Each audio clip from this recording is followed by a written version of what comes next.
नमस्कार, स्वागत है आपका। एनडीटीवी देख रहे हैं आप। मैं हूं आपके साथ ऋतु सिंह। और चलिए प्रदेश का प्रश्न की शुरुआत करते हैं।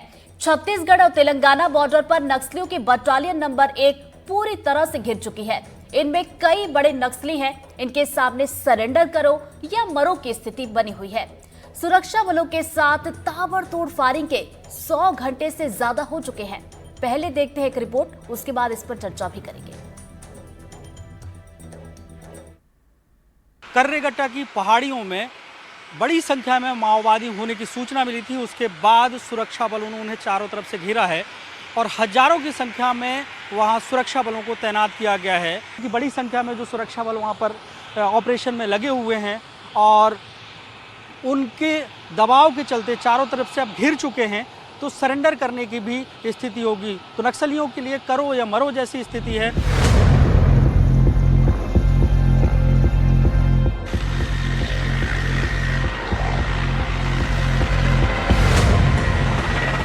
छत्तीसगढ़ और तेलंगाना के बॉर्डर पर माओवाद के खिलाफ निर्णायक ऑपरेशन जारी है।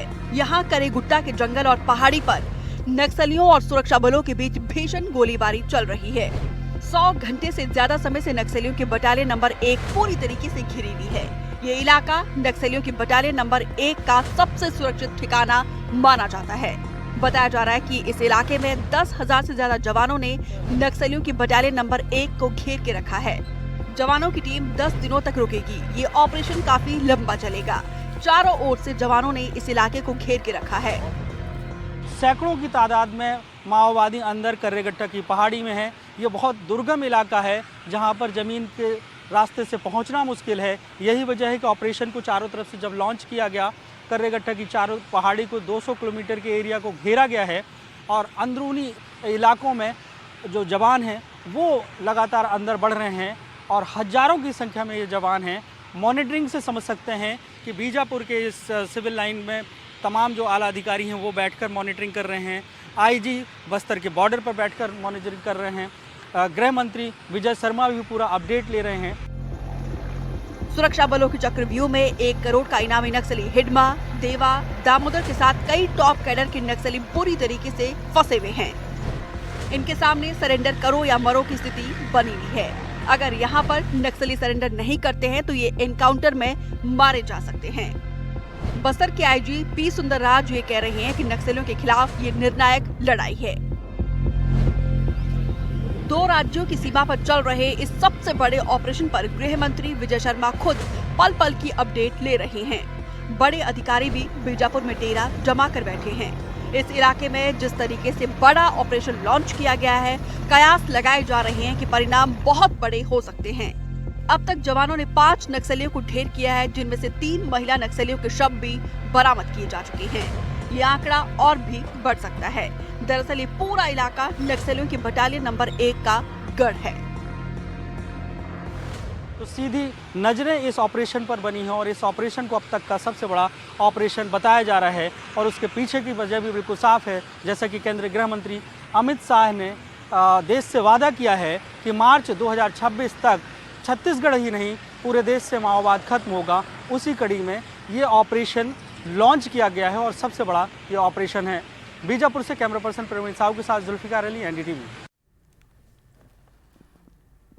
तो रिपोर्ट तो आपने देख ली है। अब चलिए जल्दी से आपको हमारे मेहमानों का परिचय करवा देते हैं। डॉक्टर रविंद्र उपाध्याय जी हमारे साथ जुड़ गए, जो कि रिटायर्ड एडिशनल एसपी हैं। कमलकांत शर्मा जी हमारे साथ जुड़ गए, जो कि रिटायर्ड आईजी हैं सीआरपीएफ से। एमपी नाथनियल जी जुड़ गए हमारे साथ, जो कि रिटायर्ड आईजीपी है सीआरपीएफ से। इसके अलावा विकास तिवारी हमारे संवाददाता और एक और वरिष्ठ सहयोगी हमारे साथ जुल्फिकार अली भी जुड़ गए। आप सभी से चर्चा की शुरुआत करूंगी मैं और सबसे पहले रविंद्र सर के पास जाना चाहूंगी। सर देखिए, जैसा कि इसे कहा जा रहा है कि सबसे बड़ा ये ऑपरेशन है और शायद थोड़े दिन में ये निर्णायक भी साबित हो सकता है। इसके पीछे 3 वजह कि यहाँ पर बटालियन नंबर 1 को घेरा गया है, जिसमें बड़े बड़े नक्सली हैं। सबसे सेफ इलाका उनका है। इसके अलावा यहीं से नक्सल संगठन को मजबूत भी किया जाता है। जी बिल्कुल, आपका कहना सही है और ये ऐसा पहली बार हो रहा है। इतने वर्षों में हमने जो बहुत सारे ऑपरेशन चलाए हैं, उन ऑपरेशनों के पहले इतनी प्रतिबद्धता के साथ ये कार्रवाई नहीं हुई। और प्रतिबद्धता के साथ कार्रवाई नहीं होने के कारण क्या था? राज्यों का समन्वय ना होना। कई बार राज्यों का समन्वय भी नहीं हो पाता था। पहली बार ये ऐसा हो रहा है कि केंद्र सरकार और राज्य सरकार और अन्य राज्य सरकार ये तीनों का समन्वय हुआ है। उस समन्वय के कारण तेलंगाना, महाराष्ट्र और छत्तीसगढ़ की फोर्स ने एक दबाव बनाया है, और ये बहुत अच्छा दबाव है। और दबाव अच्छी बात है, लेकिन इसका ऑपरेशन भी उतना ही कठिन है जितना बताया जा रहा है, क्योंकि 5000 फीट की पहाड़ पे चढ़ना कोई आसान काम नहीं है। कर्रेगट्टा एक बहुत घना जंगल है, 5000 फीट पे है, और इसका नक्सली लोग बरसों से लाभ लेते आए। बटालियन नंबर 1 का जो सुरक्षित गढ़ है इनका, इसका कारण यह था कि यहाँ जो छत्तीसगढ़ राज्य में पुजारी कांकेर एक नाम की जगह की पहाड़ी है जो बीजापुर से लगी हुई है, ये उस तरफ तेलंगाना में उतरती है, केरला के पास उतरती है। और वहाँ एक गांव है कोतापल्ली, कोतापल्ली गांव से ये पहाड़ी 8-10 किलोमीटर लगी हुई। और कोतापल्ली जो है ये वहाँ का बड़ा नक्सली प्रभावित जिला है। मुलुगु एक जिला है जहां से चेरला लगा हुआ है, जहां से अभी ऑपरेशन लॉन्च हुआ है, चेरला से हुआ है। तो चेरला मुलुगु डिस्ट्रिक्ट में आता है, और चेरला से वेंकटपुरम से चेरला से अब ये लोग जो है कर्रेगट्टा जो पहाड़ी की ओर जा रहे हैं। तो बाजू का जो गांव है कोतापल्ली, वहां तक फोर्स पहुंच रहा है। ये सबसे अच्छी बात है कि बीजापुर की तरफ से और महाराष्ट्र की तरफ से तेलंगाना, 3 तरफ से नक्सली को घेरा गया है। और ये बहुत अच्छी रणनीति, और निश्चित रूप से इसका कोई अच्छा सकारात्मक और बेहतर परिणाम आया, ऐसा मेरा मानना है। बिल्कुल सर, ऐसा लग भी रहा है। कमल सर के पास जाना चाहूंगी मैं। सर, जैसा कि हम देख रहे हैं कि पहाड़ी सीधी खड़ी पहाड़ी है, और जवानों की अगर बात की जाए उनके लिए मुश्किल जरूर होगा, लेकिन जवान भी यहाँ पर देखिए 3 से 4 दिन से डटे हुए, और इस बार ऐसा लग रहा है कि बिल्कुल जो नक्सली है उनका खात्मा यहाँ पर करके ही जवान लौटेंगे हमारे। नमस्कार। सबसे पहले तो आपका बहुत बहुत धन्यवाद कि आपने मुझे यहाँ मिलने का मौका दिया। मेरे सीनियर भी यहाँ बैठे हुए हैं और उपाध्याय साहब भी यहाँ हैं, जिन्होंने हमने कंधे से कंधा मिला के काम किया था जब वहाँ पहली बार सीआरपीएफ डिप्लॉय तैनात हुई थी। और जो आप कह रहे हैं, और अभी जैसा कि उपाध्याय साहब ने बताया, विस्तार से बताया, लेकिन जवान जैसा कि मालूम है वहाँ कोबरा भी है, डीआरजी भी है, बस्तर फाइटर्स भी हैं, तो वो जवान पूरी तरह से तैयार हैं। जवानों का सिलेक्शन इसी तरह किया गया है। हालांकि 44 डिग्री टेम्परेचर में काम करना मुश्किल होता है, लेकिन उनका मनोबल बहुत ऊंचा है इस समय। और क्योंकि हम लोगों ने बहुत शहादत दी है, चाहे वो ताड़ मेटला हो, बारसूर हो, और आप सबसे परिचित हैं, तो इस समय जो जैसा आपने भी कहा कि जवानों का मनोबल बहुत ऊंचा है, और वो अंतिम जो नक्सल को अंतिम जो आघात देने के लिए तैयार हैं, ये है। चलिए एमपी सर के पास चलते हैं। एमपी सर, ये खबर आप तक भी पहुंची होगी कि ये जो जॉइंट ऑपरेशन चलाया जा रहा है, इसके बाद नक्सलियों ने खुद शांति वार्ता के लिए एक बार फिर से अपील की है कि बातचीत की जाए। और इससे ये समझ में आता है कि नक्सली भी ये समझ गए हैं कि अब वो चारों तरफ से घिर चुके हैं और यहाँ पर अब करो या मरो वाली स्थिति है। आप सबको नमस्कार, सारे आपके व्यूअर्स को भी नमस्कार। ये जो ऑपरेशन चलाया जा रहा है, इसमें पूरा अंदेशा है कि हिदमा और इसके साथ जो बारसे है और इसके साथ एक और है दामोदर, ये 3 लोग 1 करोड़ का इनाम लेके इनके सर पे घूम रहे हैं। तो अभी ऑपरेशन चालू हो गया है, तो अब मुश्किल ये है कि ये सरेंडर के पॉलिसी में कहीं आ सकते हैं, क्योंकि एक बार ऑपरेशन स्टार्ट हो गया है और एनकाउंटर में ऑलरेडी 3 मारे जा चुके हैं। तो अब मुश्किल ही है कि ये सरेंडर करेंगे। और क्योंकि इसमें हिडमा और देवा बारसे हैं और दामोदर भी, तो इसमें जरूरी है कि 300 के करीब जो उसके घेरे में होते हैं उसके साथ, वो भी सब उस एनकाउंटर में मारे जाएंगे। और जो मारे जाएंगे वो तो है ही, हो सकता है कुछ लोग इसमें से बाद में सरेंडर भी करें ऑपरेशन समाप्त होने के आसपास। और उनको पता भी है कि अब इनको निकलना बड़ा मुश्किल है, तो एक बार घेरे में आ गए हैं तो उनका वहाँ से बचना मुश्किल है, क्योंकि यहाँ पे वैसे भी कोबरा के नाम से वो काम जाते हैं। तो कोबरा बटालियन है वहाँ पे, C60 है महाराष्ट्र की, और उसके अलावा DRG है छत्तीसगढ़ के, और ये सारे बड़े वेल ट्रेन्ड कमांडोज हैं। और इनका तो नाम सुनते ही ये लोग जो माओवादी हैं ये परेशानी में आ जाएंगे, और ज़्यादातर इनके मारे जाने के चांसेस हैं। और अगर ये सरेंडर करते हैं तो इनकी खुशकिस्मती होगी, ये सरेंडर करके बच निकलें। लेकिन ऑपरेशन तो एक बार स्टार्ट हो गया है, तो मुश्किल है कि ये वहां से बच निकलेंगे। बिल्कुल, एक बड़ा ऑपरेशन 3-4 बार बच चुका है, तो अब की बार इसका बचना कोई मुश्किल इसलिए है क्योंकि सारे फोर्सेस ने घेर के रखा है और इस घेरे से निकलना अब बिल्कुल ही नामुमकिन है। चलिए हमारे संग जुल्फिकार का रुख कर लेते हैं। जुल्फिकार, चूंकि देखिए आप सुबह से अलग अलग रिपोर्ट भी हम तक पहुंचा रहे थे, इस पूरे जॉइंट ऑपरेशन की बात की जाए जो कि देखिए चल रहा है और कई घंटे भी बीत चुके हैं, इस पूरे ऑपरेशन की अगर मैं बात करूं तो अभी तक क्या क्या हुआ और ये ऑपरेशन अब कहां तक पहुंच चुका है? ये ऑपरेशन लगातार चल रहा है और सबसे एक बड़ी खबर ये दे दूं कि इस ऑपरेशन को संकल्प अभियान दिया गया है, संकल्प अभियान 2025। मतलब ये संकल्प लिया गया है कि माओवादियों को खत्म करना है और इसके लिए एक निर्णायक लड़ाई की तरफ हमारे सुरक्षा बल आगे बढ़े हुए हैं। और जो कर्रेगुट्टा की पहाड़ी है, जो बहुत बड़ा ये टेरेन है, और जैसा कि हमारे सहयोगी भी पहले बताते रहे हैं कि पूरा इलाका करीब 150 से 200 किलोमीटर का जो परिधि वाला इलाका है, इस पूरे इलाके को बड़ी संख्या में सुरक्षा बलों ने घेरा है। और इसमें हमारे जो सुरक्षा बल हैं, सीआरपीएफ के हों, डीआरजी के हों, एसटीएफ के हों और छत्तीसगढ़ सशस्त्र बल के हों, ये तमाम का एक जॉइंट ऑपरेशन लॉन्च किया गया था। और मैं इस वक्त कहूँ कि तेलंगाना का जो बॉर्डर का इलाका है वेंकटपुरम, एक मतलब छोटा सा कस्बा है और यहाँ पर सीआरपीएफ का एक कैंप है और इसके आगे जो है चेरला है।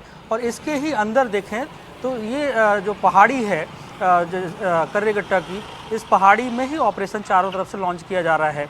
इसका करीब ये कहें कि 30 से 35% जो हिस्सा है वो तेलंगाना बॉर्डर में आता है इस पहाड़ी का, और बाकी अगर देखें तो पूरा ऑपरेशन जो है छत्तीसगढ़ का है। लेकिन जॉइंट ऑपरेशन है, इसमें चारों तरफ से सुरक्षा बलों ने घेरा है और जो संकल्प अभियान नाम दिया है कि ऐसा संकल्प लिया है कि माओवादियों को खत्म करना है। और इसे जो सुरक्षा बल हैं और जो आला अधिकारी हैं, इसे एक टेस्ट मैच की तरह मान के चल रही है। अभी T20 वाला ये ऑपरेशन नहीं है, वनडे वाला ऑपरेशन नहीं है, ये ऑपरेशन टेस्ट मैच की तरह है। जैसे एक टेस्ट मैच में 5 दिन लगते हैं, वैसे ही इस ऑपरेशन में हो सकता है कि अगले 4 से 5 दिन और 8 दिन भी लग जाएं, क्योंकि ये चारों तरफ से पूरे इलाके को जब घेरा है और सुरक्षा बल अंदरूनी इलाके में पैदल जा रहे हैं। भीषण गर्मी है, 44 डिग्री का टेम्परेचर है, पैदल चल रहे हैं। हमारे जवान जो हैं डिहाइड्रेट भी हो रहे हैं, उन्हें एयरलिफ्ट करके बाहर लाया जा रहा है, उनको इलाज कराया जा रहा है। लेकिन उसके बावजूद हमारे जो जवानों का जो मनोबल है वो ज़बरदस्त है और ये या कहें कि वो संकल्प ले चुके हैं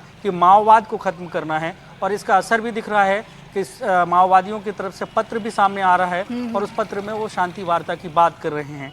तो ये निर्णायक लड़ाई पर हैं जिसमें हिड़वा की पूरी बटालियन घिरी हुई है। अब उनके पास 2 ऑप्शन नज़र आते हैं, या तो छत्तीसगढ़ सरकार की जो सरेंडर पॉलिसी है, नई पॉलिसी है, उसके अनुसार वो सरेंडर कर दें, या जो ऑपरेशन चल रहा है उस ऑपरेशन में सुरक्षा बलों की गोली का वो निशाना बन जाए। जी चलिए विकास का रुख करते हैं। विकास, देखिए चूंकि आप नक्सल प्रभावित क्षेत्र में अक्सर जाते रहते हैं, वहां की भौगोलिक चीजों को आप बहुत अच्छे से समझते हैं। इस वक्त जहां पर बटालियन नंबर 1 है, जहां पहाड़ी पर हमारे जवानों ने उन्हें घेर रखा है, भौगोलिक दृष्टि से अगर देखा जाए तो वो नक्सलियों के लिए कैसा है, और हमारे जवान जो ऑपरेशन चला रहे हैं वहां पर जॉइंट ऑपरेशन चल रहा है, उनकी दृष्टि से अगर देखा जाए तो कैसा क्षेत्र है वो? देखिए, जब केंद्रीय गृह मंत्री अमित शाह ने यह दावा किया कि 31 मार्च 2026 तक माओवाद को पूरे देश से समाप्त कर दिया जाएगा, और उसके बाद 2024 के बाद जिस तरह से फोर्स ने एक आक्रामक रुख इख्तियार किया और लगातार 217 माओवादियों को मार गिराया 2024 में, 2025 में 136 माओवादियों को मार गिराया गया। अबुझमाड़ के उन इलाकों में ऑपरेशन किया गया जिन इलाकों में कभी फोर्स सफल होकर लौट ही नहीं पाती थी, क्योंकि वो इलाका आधार इलाका हुआ करता था माओवादियों का, या बटालियन के कई ऐसे इलाके थे। लेकिन उन इलाकों में भी 2024 और 25 में फोर्स लगातार सफल रही। यहाँ तक कि TCOC जैसा जो समय जो माओवादियों के द्वारा बड़ी घटनाओं को अंजाम देने के लिए जाना जाता था, उसमें भी माओवादियों को बड़ा नुकसान उठाना पड़ा। जब इस तरह की अनुकूल परिस्थितियां हो गई जवानों के लिए और विपरीत परिस्थितियां माओवादियों की हो गई, तो माओवादियों ने इसकी दूरदर्शिता को देखते हुए कर्रेगट्टा की इस पहाड़ियों को चुना था। इस पहाड़ी की खास बात यह है कि सबसे ज्यादा ऊंचाई की पहाड़ी है, खड़ी पहाड़ियां हैं। अगर इसके ऊपर कोई चढ़ जाए और नीचे से अगर कोई अटैक करने के लिए चढ़े तो सबसे ज्यादा नुकसान नीचे वाली टीम को ही होगा।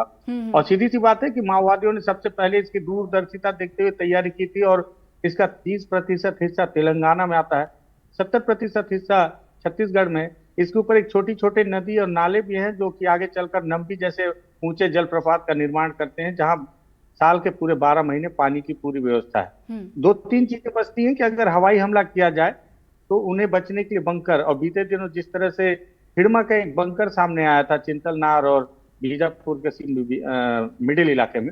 तो देखा गया था कि कैसे सीमेंट से वो बंकर तैयार किया गया था। मतलब आप सपने में नहीं सोच सकते, उसे माओवादियों ने हकीकत में बना कर रखा था। और यहाँ पर भी उन्होंने इसी तरह की कमोबेश तैयारियां कर रखी हैं कि अगर हवाई हमला आप करते हैं तो बंकरों के अंदर चले जाएंगे। पीने के पानी की व्यवस्था, अब आप सोचिए कि 40 जवान डिहाइड्रेशन के शिकार हुए हैं जिन्हें तेलंगाना में भर्ती किया गया है। लेकिन वहीं अब माओवादियों की भी वही स्थिति, क्योंकि वो भी उसी पहाड़ में चारों तरफ से उनके रसद पहुंचने के इलाके को बंद कर दिया गया है। पानी उनके तक कैसे पहुंचेगा, लेकिन ऊपर वो किस तरह से सरवाइव कर रहे हैं, इसी कोशिश में है जवान। जो हमारे सहयोगी जुल्फिकार बोल रहे थे कि ये टेस्ट मैच की तरह, कारण यही है कि इसे लंबा खेला जाएगा। तब तक जवान उनके तो छोटे छोटे कैंप बनाए गए हैं, बहुत अस्थायी कैंप है जवानों के लिए, क्योंकि उन्हें लंबा वहां पर रुकना है। वो इस इंतजार में बैठे हैं कि कब तक आप नीचे नहीं उतरेंगे, कब तक आप ऊपर ही सरवाइव कर पाएंगे। क्योंकि पहले तो आपके लिए रसद सामग्रियां चली जाती थी, लेकिन अब उनको चारों तरफ से घिरा गया है। हालांकि अभी भी कुछ कुछ ऐसे इलाके हैं जिस इलाके से संभवतः जब तक सफलता मिल जाए, इसे अति उत्साह में आकर बड़े बयान देना मुझे लगता है जल्दबाजी होगी। इंतजार करना होगा, क्योंकि देखिए आज चौथा दिन है, जवान लगातार मोर्चे पर हैं। कुछ तो वजह होगी, जब सारी जानकारी जवानों तक है कि देवा, बारसे और हिड़मा, दामोदर जैसे, सुजाता जैसे बड़े स्तर के सेंट्रल कमेटी स्तर के माओवादी भी उस इलाके में मौजूद हैं, पूरी बटालियन मौजूद है। तो ऐसा नहीं है, कितने होंगे बटालियन में, 400 800, और सबके पास हाईटेक वेपन होंगे, लेकिन हमारे लगभग 10,000 जवान हैं।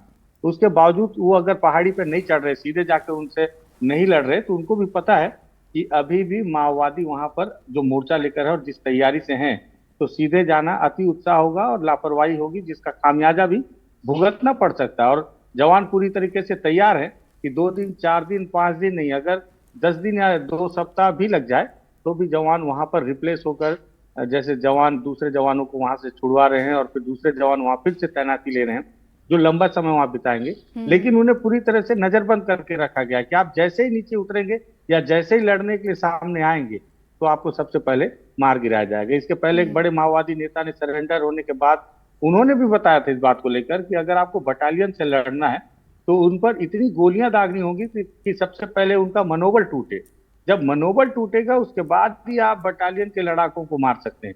क्योंकि एक सीनियर पुलिस अधिकारी ने भी इस बात को कहा था कि अगर आप जंगल में किसी बटालियन के लड़ाके से मिलते हैं और उनके पास अगर 440 से उनके मैगजीन लोडेड मिल जाए तो 4 जवानों पर वो अकेले भारी होंगे, क्योंकि वो छद्म युद्ध में, गोरिल्ला वार में पूरी तरह से ट्रेंड है। जवानों के लिए जंगल की परिस्थितियां अनुकूल नहीं होती। ऐसे में जवान काफी फूक फूक कर कदम रख रहे हैं। समय जरूर लग रहा है, लेकिन घेरा गया है। लेकिन इसके बावजूद भी जब तक पूरा परिणाम सामने ना आ जाए तब तक हम नहीं मान सकते कि आखिर में क्या होगा। सबसे बड़ी बात यह है कि माओवाद को लेकर आज मैं सुबह से कई बार इस बात को बता चुका हूं कि माओवाद और बटालियन दोनों से लड़ने के लिए अलग अलग तरकीबों की आवश्यकता है। माओवाद एक विचारधारा है और उसका सबसे मजबूत अंग बटालियन। चलिए, इसी पर रविंद्र सर से मैं जवाब चाहूंगी। जैसा कि विकास कह रहे थे कि दोनों में अलग अलग अंतर होता है, तो जवानों के लिए यहाँ पर किस तरह की चुनौती होगी सर? अभी तो जैसे विकास तिवारी जी ने और जुल्फिकार जी ने बहुत सारी बातों को चर्चा कर ली, बहुत सारी बातों को विश्लेषण किया, बहुत सारी बातें बताई इन्होंने। ये बहुत अच्छी बात है और ये इस बात को भली बात ही समझ रहे हैं। अभी जहां तक बात है कि अभी जो उन्होंने बोला कि जो माओवादी होते हैं या जो भी जंगल में काम करते हैं, ये लोग जो इन लोगों का जो फोर्स है नक्सलियों का, ये छद्म वार करते हैं, गुरिल्ला वार है। गुरिल्ला वार में हर आदमी एक्सपर्ट नहीं है, तो उसमें छिप के वार किया जाता है। तो गुरिल्ला वार में हमारे अभी बहुत सारे लोग एक्सपर्ट तो हो गए हैं, लेकिन जंगल की परिस्थितियां अलग चीज होती है। जंगल के टेरेन, जंगल की जो रास्ते हैं, आने जाने के तरीके, भाषाएं हैं, बहुत सारी बातों पर। लेकिन अभी सबसे अच्छी बात यह है कि हम लोग एकजुट हो गए और समन्वय काम कर, तो निश्चित रूप से हम ये सफलता मुझे दिख रही है। लंबा समय लगेगा और जिसका आप बता रहे थे विकास तिवारी जी की एहतियात से जा रहे हैं, एहतियात बरत रहे हैं, और एहतियात बरतना जरूरी है। क्योंकि आप जब इतना बड़ा ऑपरेशन लॉन्च करते हैं जहां 8-10 हजार होते हैं, मुझे लगता है कि पूरे इंडिया में मैंने पहली बार ऐसा सुना होगा कि हम अपने हिंदुस्तान के अंदर इतने बड़ा फोर्स लेके और हम इस तरह का उनके साथ लड़ाई करने जा रहे हैं। क्योंकि इस तरह की लड़ाई हम लोग जाफना और तरफ सुनते थे, जब लंका में युद्ध चलता था लिट्टे के साथ में, तब इस तरह की बातें सुनते थे कि 10,000 फोर्स को एक पहाड़ी को घेरना। और इसमें सबसे अच्छी बात जो हो रही है कि हमको जो बैकअप फोर्स मिल रहा है, जो हमको चॉपर से भी हमको मदद मिल रही है, जवान हमारे आ रहे, अगर एक की तबीयत खराब हो रही तो दूसरा उस जगह शिफ्ट हो रहा है, अगर तीसरा जा रहा है तो चौथा शिफ्ट हो रहा है। मतलब हमारी फुलफिलमेंट वहां बनी हुई। और हम लोग के जमाने में ऑपरेशन होते तो उसमें इतना फुलफिलमेंट नहीं होता था। और इस समय सबसे बड़ी बात है कि हमारे पास इनके पास जो अपने ड्रोन मिले हैं, तो ये थर्मल पावर को भी चेक करते हैं और इंफ्रारेड को भी चेक करते हैं। तो इंफ्रारेड और थर्मल पावर से जो मदद मिल रही है वो हमको बहुत जाके सफलता दिलाएगी। तो हमारा फोर्स तो निश्चित रूप से सफलता पाएगा, ये बात जरूर, जैसे तिवारी जी बता रहे हैं कि वक्त बताएगा, रिजल्ट बताएगा। लेकिन ये है कि अब की वक्त उनको हमको अब जैसा बोलते हैं ऊंट पहाड़ के नीचे आया है, पहली बार ऊंट पहाड़ के नीचे आया है, और हमको उनसे किसी तरह की कोई शांति वार्ता की, मेरे हिसाब से, मेरा जो व्यक्तिगत है, कि कोई जरूरत नहीं है। क्योंकि शांति वार्ता की चर्चा तो कोई 10 साल से चल रही है जी। और 10 साल से बस ये उनका एक टैक्टिस इसके अंदर जो इन्होंने बोला है 25 अप्रैल को, टैक्टिस इसलिए कि अगर हम 1 महीने का समय दे देंगे तो ये 1 महीने फिर मजबूत हो जाएगी। ये मजबूत, अपने आप को मजबूत करने के लिए शांति पहल कर रहे हैं, ऐसा मेरा विचार जी। चलिए इसी पर मैं तो जी सर अपनी बात पूरी कीजिए। मैं मतलब ये है जो ये टीसीओसी तो उनका एक तरीका था। टीसीओसी में ये अपने ऑपरेशन खुद के इलाज करके हमारे फोर्स को ज्यादा जो है हानि पहुंचाते थे, लेकिन अब उल्टा हो गया, जस्ट उल्टा हुआ। अब उल्टा हुआ है तो अब ये शांति वार्ता में आए। शांति वार्ता की पहल तो कई सालों से चल रही है। उस दिन उनको क्यों नहीं याद आ रहा कि हम शांति करें? अचानक इनको जो न्यू टर्न आया है उसका कारण ये है कि अब इनके ऊपर मानसिक दबाव आया है और ये फोर्स का दबाव उनके तक पहुंच गया है। खबर पहुंच गई कि अब वो बचेंगे नहीं इसमें, जिसमें क्या 2 छत्तीसगढ़ के हैं, एक हिड़मा जो है छत्तीसगढ़ का है, और जो पापा राव देवा है वो छत्तीसगढ़ का है। 2 लोग, दामोदर जरूर तेलंगाना का है, लेकिन छत्तीसगढ़ में ज्यादा इन लोगों का बिल्डअप हुआ है और ये 1-1 करोड़ के नक्सली है।